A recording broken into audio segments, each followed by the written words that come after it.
ನಮಸ್ಕಾರ ವೀಕ್ಷಕರ, ಈ ಸಂಜೆ ನ್ಯೂಸ್ಗೆ ಸ್ವಾಗತ. ಮೆಟ್ರೋ ಜೊತೆ ನಾನು ಧ್ವನಿಯಾಗಿದ್ದೀನಿ ಅನ್ನೋದೇ ನನಗೆ. ಅಚ್ಚ ಕನ್ನಡದ ಖ್ಯಾತ ನಿರೂಪಕಿ ನಟಿ ಅಪರ್ಣಾ ನಿಧನರಾಗಿದ್ದಾರೆ. ಕಳೆದ 2 ವರ್ಷಗಳಿಂದ ಶ್ವಾಸಕೋಶ ಕ್ಯಾನ್ಸರ್ನಿಂದ ಬಳಲುತ್ತಿದ್ದ ಅವರು ಕೆಲವು ದಿನಗಳಿಂದ ಆಸ್ಪತ್ರೆಯಲ್ಲಿ ಚಿಕಿತ್ಸೆ ಪಡೆಯುತ್ತಿದ್ದರು.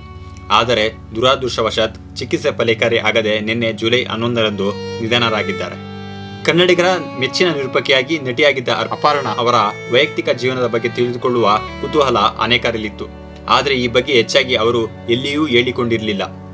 ನಿರೂಪಣೆ, ನಟನೆ, ಮನೋರಂಜನೆ ಕ್ಷೇತ್ರಕ್ಕೆ ತಮ್ಮ ಸಂಪೂರ್ಣ ಜೀವನವನ್ನು ಮುಡುಪಾಗಿಟ್ಟಿದ್ದ ಅಪರ್ಣಾ ಅವರ ವೈಯಕ್ತಿಕ ಜೀವನದ ಬಗ್ಗೆ ಕೆಲವು ಮಾಹಿತಿ ಇಲ್ಲಿದೆ. ಅಪರ್ಣಾ ಅವರ ಪೂರ್ಣ ಹೆಸರು ಅಪರ್ಣಾ ವಸ್ತಾರೆ.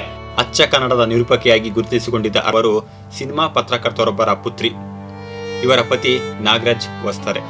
ಚಿಕ್ಕಮಗಳೂರಿನ ಮಂಚನಹಳ್ಳಿಯಲ್ಲಿ ಜನಿಸಿದ್ದ ಅಪರ್ಣಾ 1989ರಲ್ಲಿ ನಿರೂಪಕಿಯಾಗಿ ಕಿರುತೆರೆಗೆ ಕಾಲಿಟ್ಟರು. ಬಳಿಕ 1984ರಲ್ಲಿ ತೆರೆಕಂಡ ಪುಟ್ಟಣ್ಣ ಕಣಗಾಲ್ ಅವರ ಮಸಣದ ಹೂವು ಚಿತ್ರದ ಮೂಲಕ ಚಿತ್ರರಂಗ ಪ್ರವೇಶಿಸಿದರು.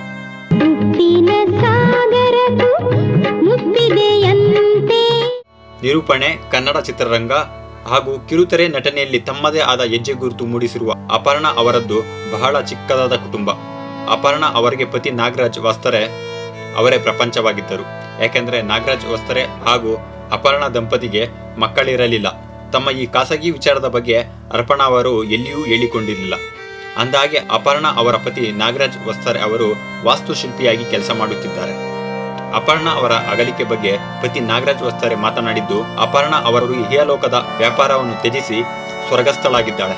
ಕಳೆದ 2 ವರ್ಷಗಳಿಂದ ನಾನು ಮತ್ತು ಅವಳು ಅವಳ 4ನೇ ಹಂತದಲ್ಲಿದ್ದ ಶ್ವಾಸಕೋಶದ ಕ್ಯಾನ್ಸರ್ ಅನ್ನು ಸೆಣಸುತ್ತಾ ಇದ್ದೆವು. ಈ ಹೋರಾಟದಲ್ಲಿ ನಾವಿಬ್ಬರು ಸೋತಿದ್ದೇವೆ.